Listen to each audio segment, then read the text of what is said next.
Aujourd'hui n'est pas un jour comme les autres. Aujourd'hui, nous enterrons l'idée que le Bénin doit se résigner à voir ses fils s'entretuer pour un champ, pour une vache, pour un silo.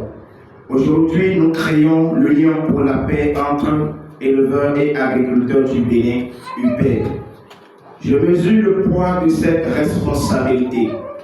Je ne suis pas devant vous comme un orateur, je suis devant vous comme un Béninois qui en a assez de compter des morts. Regardons la réalité en face. Les faits parlent. Trop longtemps, nous avons traité cette drame comme des faits divers. Ce ne sont pas des faits divers, ce sont des familles brisées, des villages vidés, une économie sabotée. 24 juillet 2011, Isen Alibori, un affrontement entre éleveurs et agriculteurs fait 5 morts, dont 2 agriculteurs et 3 éleveurs. Plusieurs blessés graves, des portées disparues. 2 juin 2022, à Chaourou, dans le département du Borgou, suite à des dégâts de bétail dans un champ, la bagarre tourne au drame. Bilan 2 morts à la machette, plusieurs blessés et des maisons détruites. 26 mars 2024 à Ossé, dans le département des Collines. Un cultivateur sort avec un bras thaïlandais après avoir refusé que des bêtes pâturent dans son champ. À Materi, à Takora, 2 morts, des habitations et greniers incendiés malgré la présence des forces de défense et de sécurité. Ces incidents ne sont pas isolés. Ils se répètent dans les collines, le Borgo, la Liborie, la Takora, le Sou, au point que la police républicaine consacre en septembre 2025 l'exercice toile d'araignée sur les collines pour simuler une crise agro-pastorale à Dassa, Zomé, Glazoué, Savalou. Le gouvernement lui-même le reconnaît.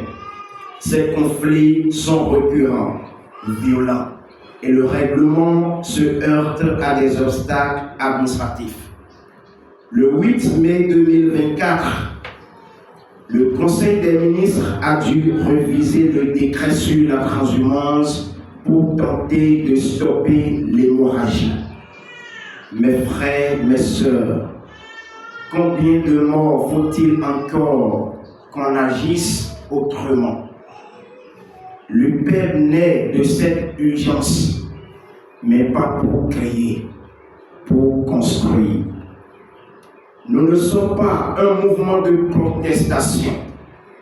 Nous sommes une organisation de solutions. Notre mission est simple et non négociable.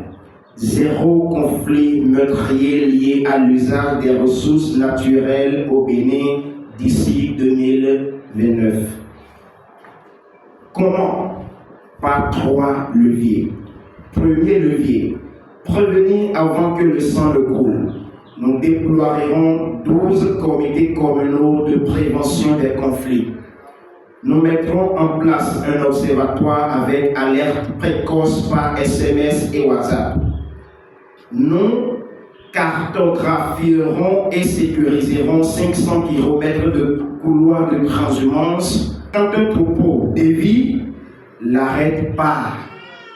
Quand un champ est menacé, le dialogue commence avant la machette. Deuxième levier, rendre la paix rentable. La paix tient si les 2 parties gagnent. Nous créons des écoles de champs agro-pastorales, des coopératives mixtes et un fonds sur 200 micro-projets jeunes et femmes. Un éleveur qui vend du fourrage n'a pas besoin de faire paître dans le champ du voisin. Un agriculteur qui vend à la coopérative n'a pas besoin de brûler la cage du voisin. Troisième levier, faire respecter la loi sans humilier personne. Nous travaillerons avec l'État, les maires, la police républicaine, les procureurs. La loi de 2025 existe. Elle est comprise, appliquée et adaptée par ceux qui vivent sur le terrain. C'est le rôle du comité des sages que nous installons aujourd'hui. À vous, mon fondateur, je dis ceci. Nous signons aujourd'hui une charte des valeurs. Nous signons un pacte de non-agression interne. Ce ne sont pas des papiers, c'est notre contrat moral. Ici, pas de politique politicienne, pas d'ethnie contre ethnie, pas d'éleveur contre agriculteur. Ici, il n'y a que des Béninois qui refusent de laisser la haine détruire leur pays. Le poste de secrétaire général est réservé à une femme, parce que la paix passe par les mères, les sœurs, les épouses, parce que 30% minimum des postes de décision seront occupés par des femmes. À l'État, aux partenaires, aux communautés, je dis ceci. UPEB n'est pas contre l'État. L'UPEB est l'allié de l'État pour appliquer ses propres tests. Nous demandons une chose. Faites-nous confiance pour descendre partout dans le Bénin. Écoutez les sages. Suivez les données de notre observatoire. Investissez dans la prévention. Elle coûte 10 fois moins cher que la répression. Le Bénin a toujours été un pays de paix. Ne laissons pas la terre nous diviser. À partir d'aujourd'hui, chaque fois qu'un conflit naît entre un éleveur et un agriculteur, l'UPEB sera là avant la machette. Je prends l'engagement devant Dieu, devant vous et devant l'histoire. Je ne trahirai pas cet esprit fondateur. Je ne laisserai pas l'UPEB devenir un outil de division. Que ceux qui veulent la guerre aillent ailleurs. Ici, nous faisons la paix et nous la faisons gagner. Vive l'UPEB, vive la paix entre éleveurs et agriculteurs, vive le Bénin réconcilié. Je vous remercie. UPEB, cohésion, résilience, prospérité. UPEB, cohésion, résilience, prospérité. Unis pour la terre. Unis pour la paix. Unis pour la terre.